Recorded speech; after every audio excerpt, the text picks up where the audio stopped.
Hey there, so here is my long promised video on the reasons why I gave up eating meat.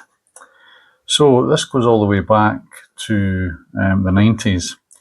It was a pretty scary time actually. There was a widespread outbreak of BSE, which is more commonly known as mad cow disease, and this was primarily in or on the island of Britain. The outbreak it led to significant public health concerns, and there was national trade disruptions due to the potential link between BSE and cattle, and a new variant referred to as Creutzfeldt-Jakob disease, or vCJD, which was the human variant. BSE was actually first identified in the mid-1980s, but the outbreak gained prominence in the 1990s. The disease was primarily spread through contaminated feed containing meat and bone meal from infected animals. I suppose that is what happens when cannibalism comes into the equation. While the island of Britain was the epicentre of the outbreak, BSE cases were eventually reported in other countries, including Ireland, Portugal and Switzerland.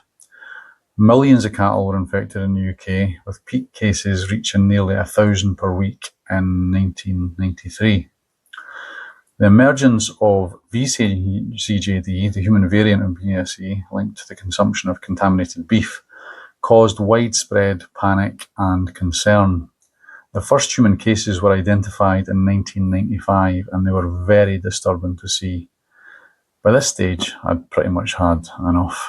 So, true to form, the utterly despicable and continually dishonest English government initially denied the link between BSE and vCJD, leading to a public health and political crisis. This would lead to a collective effort of governments implementing measures like feed bans, culling of infected herds, and restrictions on the use of animal byproducts to try and control the spread of the disease.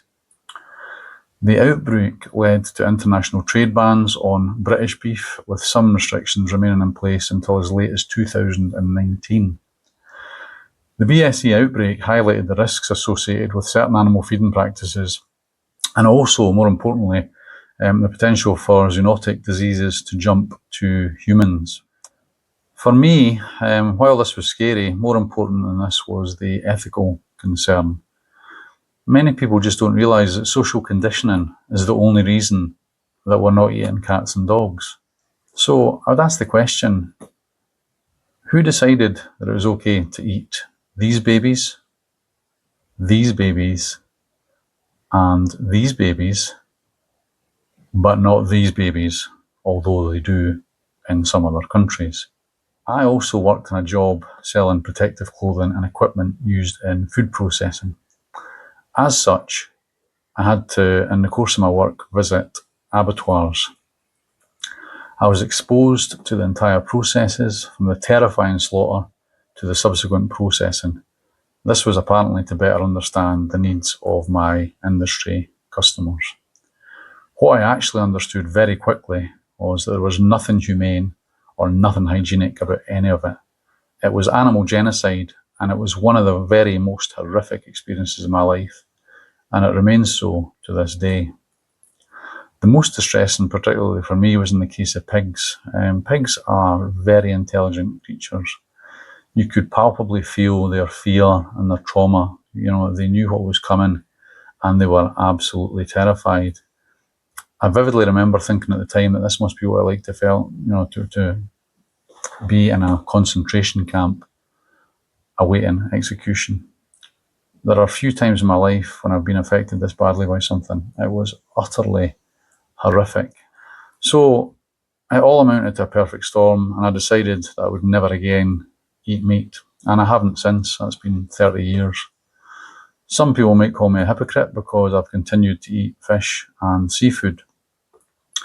I have thought about giving up those as well, due to the amount of plastic and erosions, and also the harmful chemicals that are involved in fish farming, which damage the natural environment as well as the wider sea life.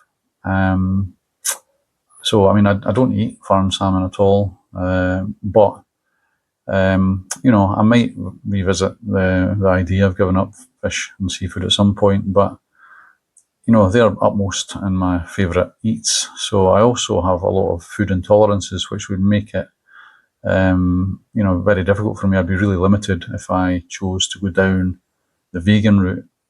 So I can't eat things like tofu and satire, and you know, lots of others that are similar. Also, vegans are felt by many people to be absolute dicks who evangelise people at every opportunity. I'm not saying that I necessarily agree, but veganism is not the only healthy diet choice.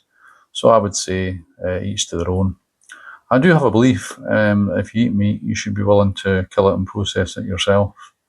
Personally, I wouldn't or couldn't. You know, animals are sentient beings after all. Finally, I mean, I say if you have no morals regarding what creatures that you eat, it might interest you to know that a healthy adult cat weighs around 4 to 5 kilograms. That's equivalent to 9 to 11 pounds.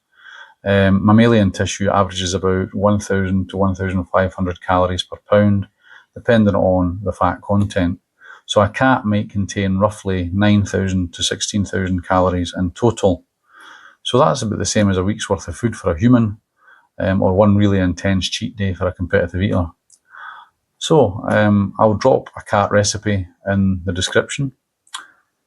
I am joking, of course, but I hope you see my point. You know, meat is murder.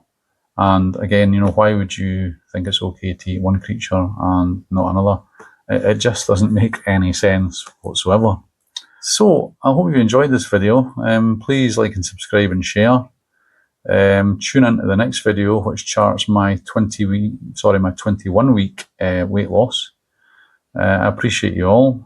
So I'll see you on the next one. Meantime, drink plenty of water.